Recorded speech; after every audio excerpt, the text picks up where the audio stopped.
বলেন ওমা খালাকতুল জিন্না ওয়াল ইনসা ইল্লা লিয়াবুদুন।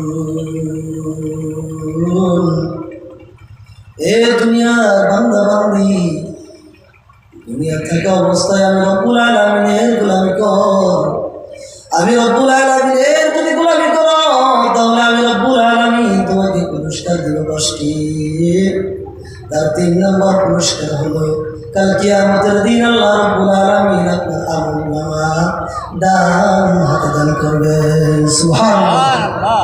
ওই 4 নম্বর পুরস্কার হলো কাল কিয়ামতের দিন আপনাকে আমাকে আল্লাহ রাব্বুল আলামিন আপনাকে আমাকে সিরাতের পুলটা বিজলির আকারে পার করে দিবেন। সুবহানাল্লাহ বিহামদিহি। ওই 5 নম্বর পুরস্কার ওই বিনা হিসাবে আপনাকে আমাকে জান্নাত দান করবেন।